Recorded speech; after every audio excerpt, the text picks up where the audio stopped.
I will find you a cheat sheet, okay, that I'll let you use for the course. I'll probably just find the one because the Rhodes allows us to have one on a test. Okay, I'll just find the one that they use the most common on these tests and provide that for you.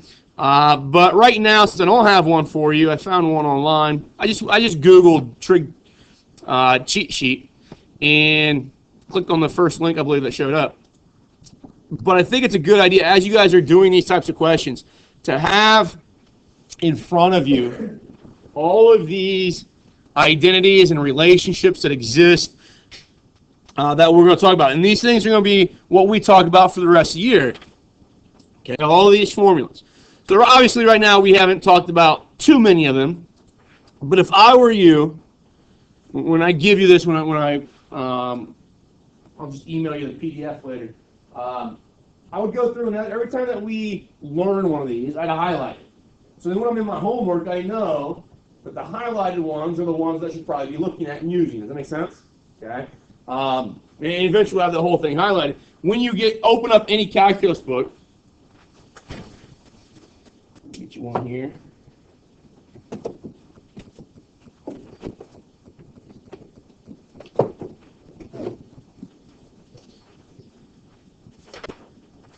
Any calculus book, you guys kind of turn your heads back here. The first page is usually like derivative rules and integral rules. The second page is exactly what that sheet up there is, okay? Because of, yeah, I spilled coffee on it. Because of how important trig is to calculus. They have your special right triangle stuff. They have the unit circle. They have your cofunction identities, your Pythagorean identities. All those things that we use in this course, when we learn this course, they have a reference to them because they get used all the time in calculus, okay? Ask any of your friends that take calculus right now, what is the hardest part? And usually they'll say when we deal with trig, sine, cosine, tangent stuff, that becomes very kind of confusing, okay? It's just our level of familiarity with those things that I think creates confusion. Hopefully we can clean some of that up this year and allow that calculus portion to be a little bit easier, but it happens, okay? So these cheat sheets that I print off will be, I think, very useful to you, okay? Don't let it, though, be something that eliminates you learning things, okay? Let it be a reference, not a crutch. All right, so this one says, secant. I want to take secant and write it in terms of sine. So secant of theta and write it in terms of sine. When I'm done, I'm going to pay attention to this quadrant 3 part. Again, remember, they're usually telling you the quadrant because there's a plus or minus characteristic that needs to go with these things. So that should allow us to kind of decide which one of those to take, the positive version or the negative version. All right, so what you do is think about all your trig identities, okay, all your relationships that you currently know, and see if there are any that relate secant and sine, okay? And really right now, the only ones that we know are basically these 6, these 3, and maybe those 2. Those are the only ones we've talked about so far. And as I go through there, none of them directly link secant to sine, right? Okay. This would be a really easy question that said, take secant of theta and rewrite it in terms of cosine. Because that one, we do have, don't we? We have secant in terms of cosine. Right, so that'd be an easy question. But they're asking us to rewrite secant in terms of sine. I'm going to use that one that I circled because now if I bring in cosine, is there a direct link between cosine and sine? Yeah. Okay. And the link between cosine and sine shows up right here when we say sine squared x plus cosine squared x equals 1. So we're going to use those two things together to see if we can rewrite the secant in terms of sine. So this is how you would go about this. I'm going to take secant of theta. I'm going to rewrite that as 1 over cosine of theta. Okay. Now, obviously, I'm not done because we have on the right-hand side cosine and not sine. So we want to be able to basically replace cosine with some version of it that has sine in it. Does that make sense? Okay. So we have to do a convenient substitution here to eliminate cosine and be left with only sine in the expression. So we should know that cosine squared theta plus sine squared theta is equal to 1, right? That's our kind of our fundamental Pythagorean identity, and it becomes one of your best friends in regards to substitutions. Okay, we want to commit that to memory, and if you ever get stuck, a lot of times that's the place you're going to look to see if there's anything there that can help you. Do I have the ability to solve this thing for cosine so I can replace this thing here with something else? So let's solve that thing for cosine. We would get cosine squared theta is equal to 1 minus sine squared theta, and then square root, right? When you take the square root, how many answers do you get? 2. Okay. Square root of 1 minus sine squared theta. All right. So now we've essentially developed a new identity. Does that make sense? One that's probably not usually defined on a cheat sheet or something like that, or in a calculus reference portion of the text. This probably isn't there, because they're assuming that by then you know that there's varying formats that can be written from that Pythagorean identity there. But now I can take this cosine out and replace it with the plus or minus 1 minus sine squared theta, right? Our numerator's still 1. Now, have I rewritten secant in terms of sine? Is sine the only thing that's left over on that side? It's the only, and when I say the only thing, is it the only trig ratio over there? And in this case, it is. So now I got to determine, well, what do I want in regards to the plus or minus here? Because it's in quadrant 3, right? And secant is the reciprocal of what trig function? Cosine. What's cosine in the third quadrant? Negative. So doesn't secant have to be negative? So does it make sense that if this is positive, in order to make secant negative, then I have to have the negative version of that radical? Okay. And that's really how we decide then whether I take the positive or the negative version.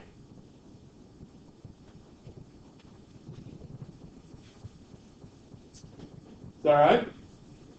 Okay. I'll show you with the next example how you could check that with your calculator to see if you've done things correctly or not.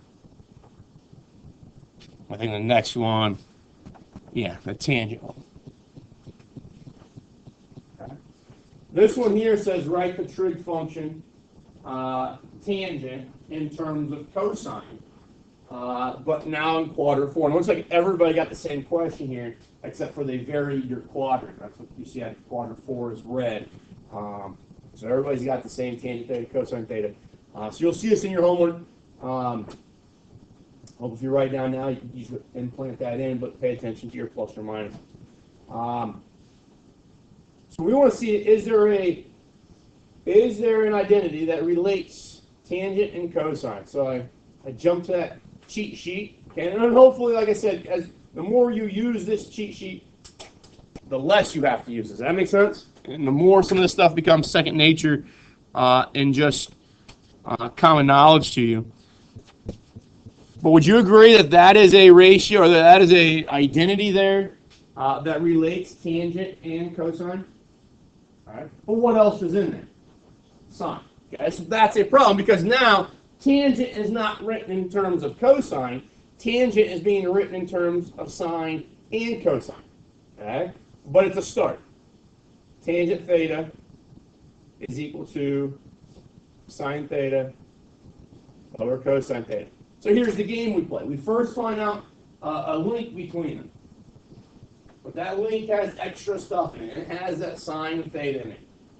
So the game is, can I get that sine of theta to disappear all right? And if something else is replaced there, that something that I bring in only has cosine in it, okay? And it's very similar to what we did in the last example. And a lot of these in this section are going to have a background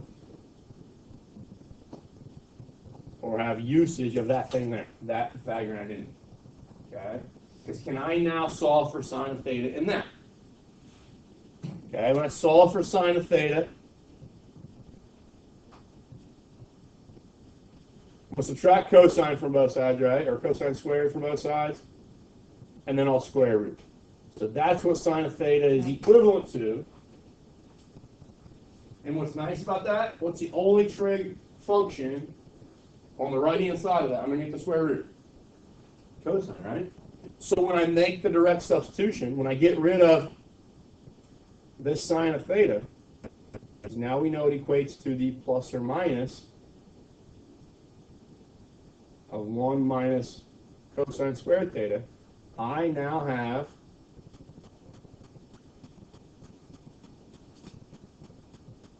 rewritten tangent in terms of cosine. And I don't care how many times cosine shows up. It shows up 100 times if it wants to. But that's got to be the only trig function on the right-hand side. Is that all right? Now it says quadrant 4. We have to be in quadrant 4. And tangent is what kind of number in quadrant 4?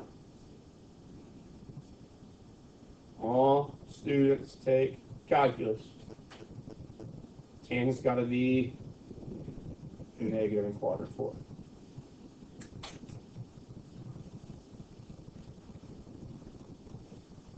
All right, so how do we check ourselves? Grab your calculators.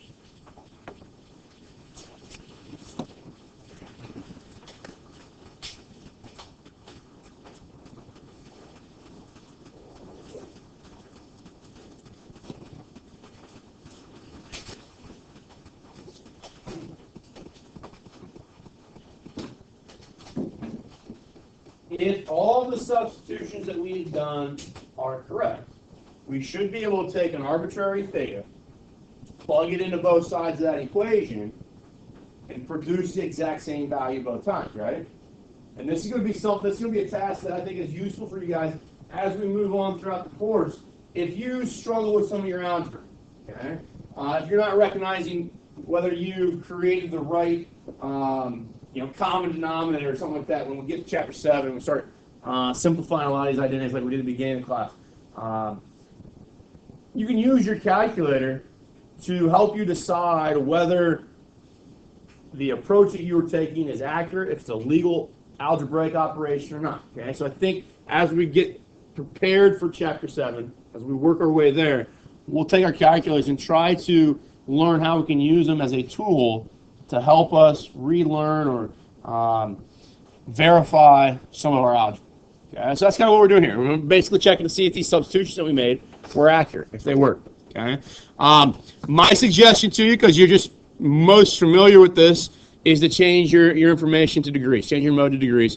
But now all I'm going to do is I'm going to take tangent of theta. Now, in order to get this right, we have to pay attention to where theta is. Theta is in the third quadrant, right? Or sorry, fourth quadrant. Tangent of theta says theta is in quadrant 4. So you have to choose a number that's between 270 and 360, right? That'd be all your fourth quadrant values. I'm just going to choose 300. You could choose 299, 312, 315, 359, doesn't matter, as long as it's in the fourth quadrant. Let's see what that evaluates to. Evaluates to that number right there. So then the logic is, I should be able to take the exact same theta of 300, plug it into the right-hand side, right? Hit enter, and what number should it spit back? Same exact number right here, okay? The only thing is, it's kind of a pain in the butt to type this in, okay? And I think sometimes, especially initially when you're using your calculator with this, it might be beneficial for you to realize that numerators and denominators on your calculator need to be in their own set of parentheses, especially when there's a lot of things going on with it, okay? The safest thing to do is put them in their own set of parentheses, whether you need them or not. Does that make sense? Okay? Also, my calculator, when I hit the square root, is going to open that parenthesis up for me underneath the square root, right? Well, I better close that off eventually so nothing else gets underneath there. So I need those parentheses. Okay? But when we square something, okay, the only way we can do that on our calculator is we're not going to write it as cosine squared theta on our calculator. We're going to do it this way.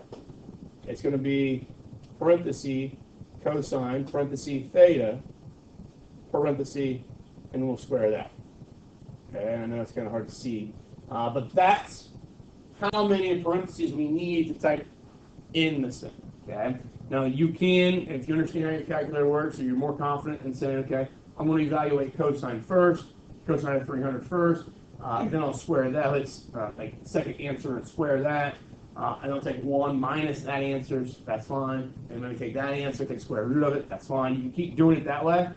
All right. But I think it's good to be able to type it all in at once and understand your configuration of parentheses here as well. So doing that, so there's my numerator, parentheses, start off with just my numerator, opposite square root. So now I'm going to go 1 minus. Now I'm going to take cosine 1 square. So I know that needs to be in its own set of parentheses. So cosine 300. Okay. Now I need to put a parenthesis around there. So that parenthesis, let me get this up for you. So that parenthesis right there, and that parenthesis right there, encapsulate the cosine. Does that make sense? Okay. And that's what we wanted to square, right? So I'll square my cosine. Now I need another parenthesis. And that parenthesis there, okay, matches up to that parenthesis, the one in between those two. All right. So that parenthesis there, and that one, close off the cosine. These two, the one before the 3 and this one, close off my argument.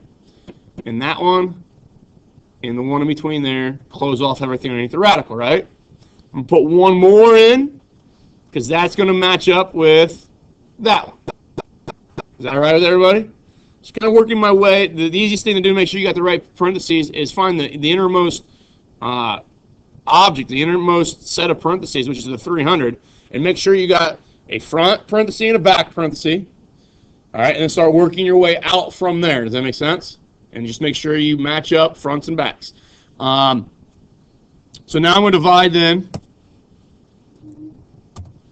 by cosine of 300. Now the cosine of 300, because it's just one object down there, there's no operations being done down there. I don't need it to be in its own set of parentheses because of the way we set up the top.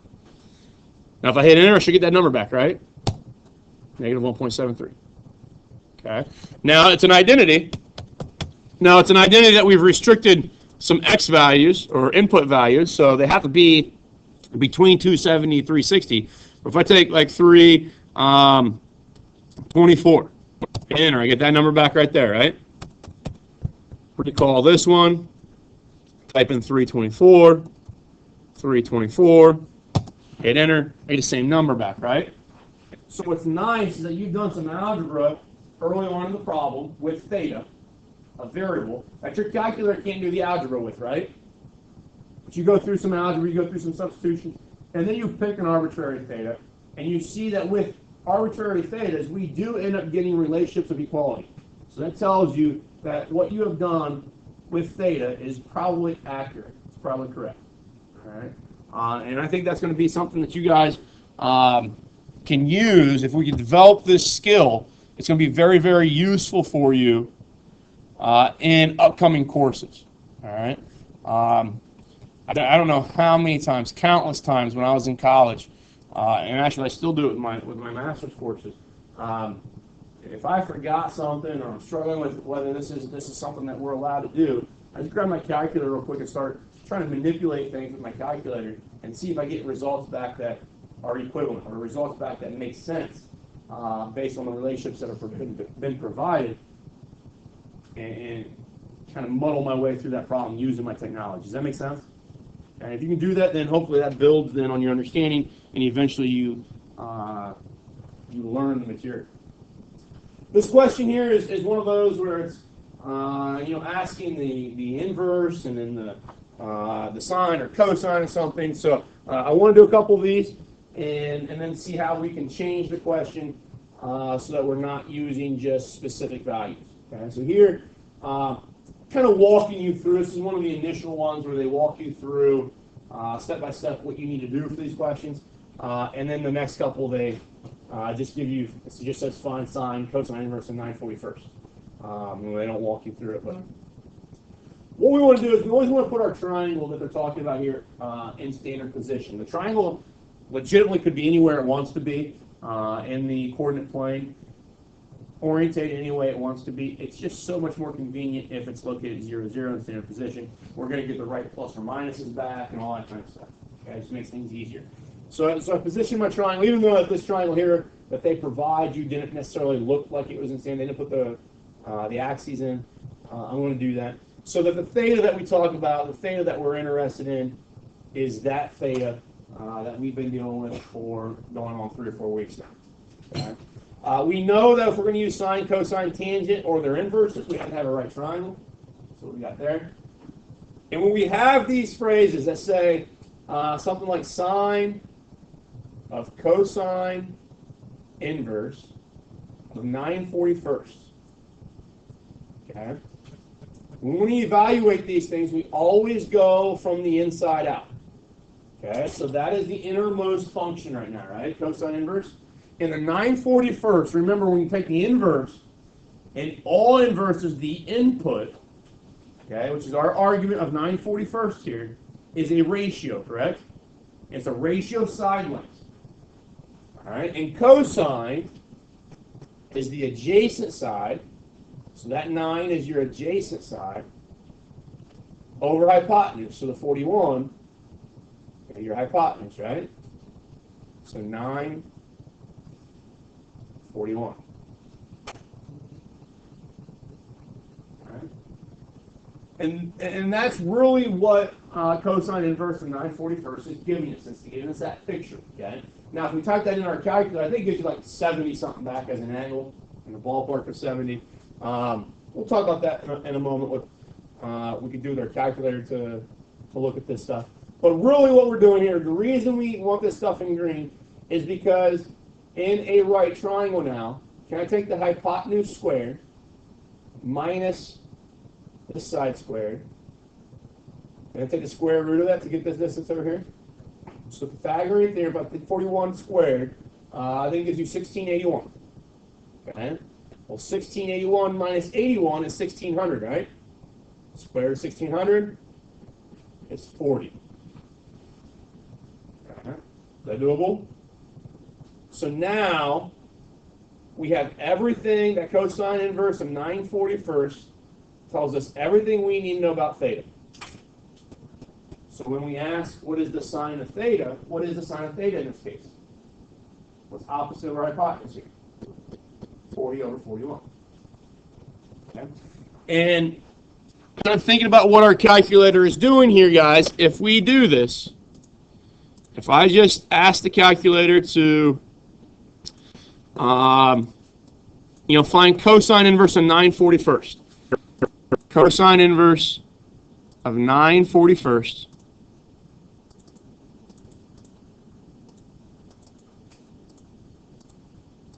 gives us that angle right there, 77 degrees, right?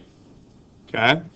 So then, if that's cosine inverse is 9/41, then the sine of that angle is what we're asking for, right? Now, when I hit enter, essentially what we're doing, I'm finding the sine of cosine inverse of 9/41, right? The sine of 77 degrees should be that number right there, right? What's that the same as? 40 divided by 41. It's the exact same thing, right? Okay. Now here's why we do it with the picture. Because your calculator obviously would give you, if I go sine and then cosine inverse of 9 divided by 41, your calculator is going to give you back that 0.97 number. But can any of you take that 0.975609756 number and change that back to a fraction? you can. It's just going to take some time, right? It's not an easy thing for us to do. And maybe a lot of us haven't memorized that that's 40 over 41, right? Does that make sense? Okay. So, that being said, that's kind of the purpose of these types of questions. All right.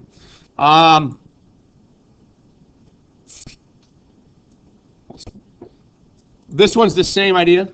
Okay, so if I do, just going through this pretty quickly, sine inverse of 21/29. So there's theta. Okay. Sine is opposite over hypotenuse now, right? So 21 is your opposite side. 29 is your hypotenuse. So now we're looking at 29 squared minus 21 squared. 29 squared minus 21 squared will give you 400, doesn't it? Okay. So let's square root of 400. 20. Is everybody okay with that? If I don't write that work down, that's you have two sides of the right triangle. You use Pythagorean theorem to find the third side. So now what's the secant of that? Well, maybe some of you don't remember what secant is in regards to opposite and hypotenuse and adjacent hypotenuse and that kind of stuff. But cosine is adjacent divided by hypotenuse, right? So secant is what? Hypotenuse over adjacent. So secant of our theta right now would be 29, which is the hypotenuse, divided by your adjacent, which is 20. So 29/20 should be that result. And then, again, if you want to see if you've done this correct, now it's kind of hard because we don't have a secant button on our calculator, but we can go sine inverse 21/29. Hit enter. Okay. And now take 1 divided by cosine of that thing, right? Because that's what secant is, right? 1 divided by cosine. Hit enter. And I get 1.45, right? Well, 1.45 is that same thing as 29 divided by 20. 29 divided by 20. 1.45. Okay. So we can easily check to see that we've got the right ratio here for that particular angle. All right, so they build you with those questions, and this is generally what we do in all math courses. We build you with these questions that deal with specific values, right? So you can see that you're getting a numerical quantity back, and you can see with your calculator how I can check myself for verification. But then they give you questions like this where your calculator may fail you initially. Obviously, I can't type in sine of tangent inverse of x and get back a result. Okay, I have a TI-89, and I believe my TI-89 will tell me. Okay, but your 83s aren't powerful enough to do that. So this is how we do it. We go sine tangent inverse. Now, tangent inverse, whenever you take the inverse, the input is what kind of numbers? Is it an angle or is it a ratio? It's a ratio. The best way to write x as a ratio, x over 1. And if we can do that, usually people get the right answer here. But people struggle, just leave it as x and aren't sure about what to do. Okay? So I just write it. Remember, tangent is opposite. X is our opposite side, and 1 is your adjacent side, right? That's what tangent is. A lot of times people just write it as x. They put in this here. But they're like, well, what else do I do? I don't know any other parts of this right triangle, correct? But you do know that your adjacent side is 1. Okay? Now Pythagorean theorem says that your hypotenuse squared, I call it c squared, is equal to your adjacent side squared plus your opposite side squared.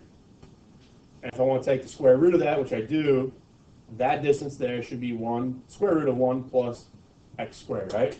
And that's the hypotenuse, so it's a positive number, correct? Okay, so that's important there. So now I've got that information. The tangent inverse of x gave me that information, gave me that picture. So I can maybe replace that stuff with theta if we want to think about it that way. So now the question is, well, what's sine of theta? The opposite over hypotenuse, right? square root of x squared plus 1 or 1 plus x squared, either way it's fine. And just leave it. You don't have to rationalize that. Just leave that alone. You're good to go. Okay.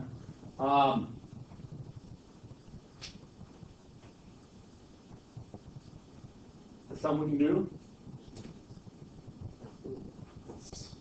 Got a little time here. Let's see something real quick. Let's say that I've got now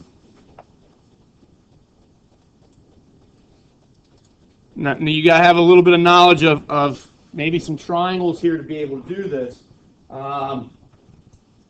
Let's say that I've got this here to be well, I think maybe the easiest thing would be, let's say it's 45 degrees. I was thinking 30 or 60, but there's roots there, and we don't want to deal with. Now, if that's 45 degrees, and this is 1, what would x be? 1. Okay, so let's think about this. We should be able to take sine of 45. Okay, type in sine of 45 on your calculator real quick.